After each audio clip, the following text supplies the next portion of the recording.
Welcome to Firearms of America. Today I am getting into some dangerous territory because I am doing a review of my first Glock, and this is Glock 35. And the reason I'm saying that I'm getting into dangerous territory is because Glock seems to have a very special kind of following, especially on the internet. So let's see what the whole buzz is about. Let's shoot it, see what it can do. So the very first thing, I'm very impressed. 15 capacity magazine, feels very good, nicely built, and I think it is very easy and fast to load, which yes, it definitely is. You know, you can tell right away when you have a good magazine as soon as you take it, as soon as you pick it up, and this one is definitely one of them. Now, on the back of the magazine, and this is the standard Glock magazine, on the back of the magazine, you can see that it is nicely numbered. So for people like myself, it's especially helpful because I talk while doing something. And because the load is actually, zigzag, it has such a high capacity because the cartridges are not just straight in a row, but kind of on a zigzag. You get the point. So, Glock, developed by Gaston in Austria. Yep. No one shoots like Gaston, makes some guns like Gaston. No one makes some damn curtain rugs like Gaston. And you're probably wondering, what am I talking about? Curtain rods? But yes, Glock Gaston, he was actually a curtain rod manufacturer who got into manufacturing guns according to different sources. There are a lot of sources that say different things. Some say that he got into firearms manufacturing specifically to make guns for the military. Some say that he just wanted to kind of have a career shift. But anyway, one of his main contributions to the whole firearms industry was developing this polymer frame. And when you say plastic, doesn't sound good, and that's really exactly what it was back in the day. People were looking at a plastic gun and they were surprised. But it was the future because saving on weight, making it much easier to handle, and I do like this grip a lot. Let's do some shooting and find out how it shoots. And I'll try to hit that orange in the middle right there, which I was trying to hit with my Versa, but I wasn't able to, which is weird. Now this is, let's see if I can do it with, oh, it's a little bit high. All right, okay, I get it. Let's get it lower. Let's get it lower. Same height. Let's try a little bit lower. Closer. Yes. Aha, now I understand it. There we go. What happens?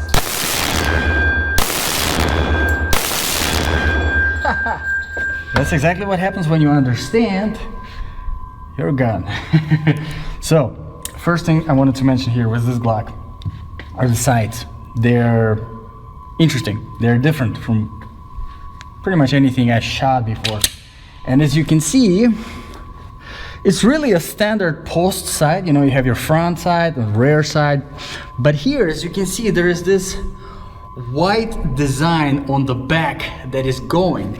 And if you try to line up the front post with the height of the rear post, you're not going to be able to, because this front dot is going to be actually sitting somewhere halfway of this white. So it kind of raises the question, should the white on the front be touching the white on the back? Should the posts line up? Or should the white be sitting a little bit above of the white? Well, here in this case, for me testing it, looks like the front dot supposed to be sitting literally just a little bit, just a tiny little bit here on the back of this white, and that gives you a very, very close group of about 4 inches, and I think that's 40 feet distance. 40, not feet, or 40 feet. You gotta ask Mr. Cody. Anyway, a few things that I wanted to mention here. First of all, the trigger.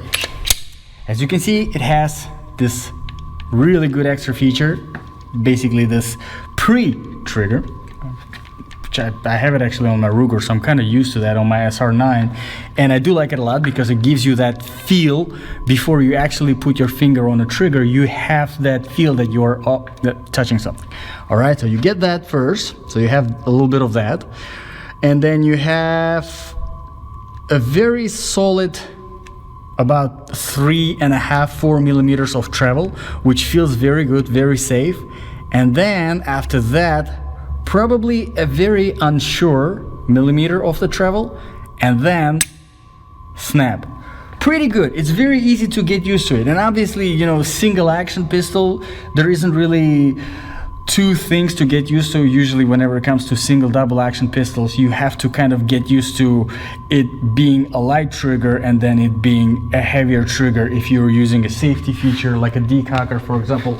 On this Bursa right here, you know, you have your light trigger, and then if you engage the decocker, now you have that double action heavy trigger. Nothing like that here on this Glock. Very, very simple, very easy operation. Okay, let's talk about a little bit of the design features.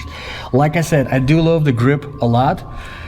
Even though it's polymer, it definitely feels nice. There's decent amount of aggression, and I do like the serration for each individual finger, and this sort of kind of like a diamond grip on the back feels very good, fits good to my small hands, feels nicely.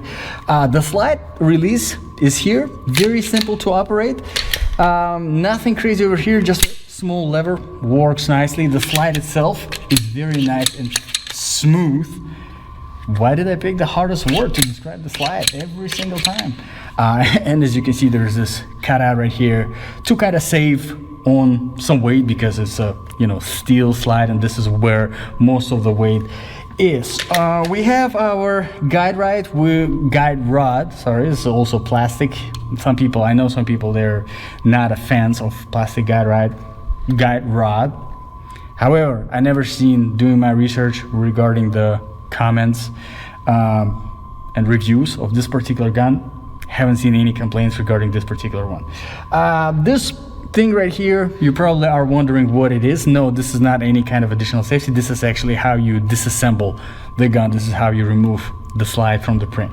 So very simple operation. The mag release works nice. It's not ambidextrous, and as you can see, the slide release is also not ambidextrous, so keep that in mind. There's a small Picatinny rail if you want to mount yourself a flashlight or laser, whatever you can come up with. We're gonna do some more shooting just to double check. So if you're a fan of Glock, while I'm loading a magazine, I want to ask you something. I want you to let me know in the comments below why you're a fan of Glock. Seriously, what is it about Glock that draws your attention? And I've seen some people talk about the reliability, which, I mean, so far pretty good, and I'm just comparing to the first handgun that I reviewed today. No problems with this particular ammo, so that's a good start. And of course, the ease of operation, which really is, the design is just, I don't want to say basic because it might sound kind of bad, but in a good way, basic in a good way. There is really nothing much for it to go wrong. All right, let's do some more shooting.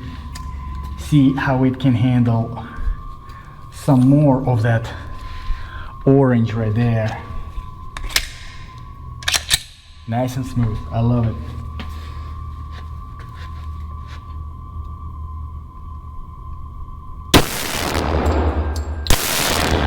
Let's try to get it like that.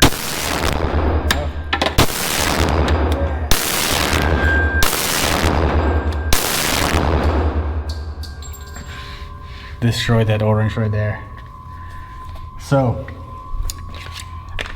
I do like the weight redistribution. Why I pick up the hardest words for me to pronounce, I don't know. The weight redistribution in this gun, I do like it. basically what you have is you have a light frame gun with a heavy slide, and what it allows, basically, whenever you get that recoil, you get that recoil in a very controllable way, and I do like it a lot. I mean, I kind of already see why you guys like Glocks, because I love it too. I love it. I love it. You know me, I'm a big 1911 fan, but Glock, definitely good stuff. And really, that's it. One more thing that I wanted to mention here. As you can see, there are these serrations on the trigger guard on the front, and you've seen me, sometimes I put my finger on it, sometimes I keep it here. I try to keep it here most of the times, but sometimes I just need a little bit more of that support here. Overall, I am definitely a fan of it. There's an external extractor here on the side, but really, that's it. Very basic, very simple, seemingly reliable. I have a few more guns to test today. We'll see how they do with this particular ammo, but so far I love it. Let me know in the comments below, guys, what you think about the Glock 35, about this review. If you have any suggestions, drop them in the comments below. I always look out for those. Thank you very much, guys, for watching. I'll see you in the next video.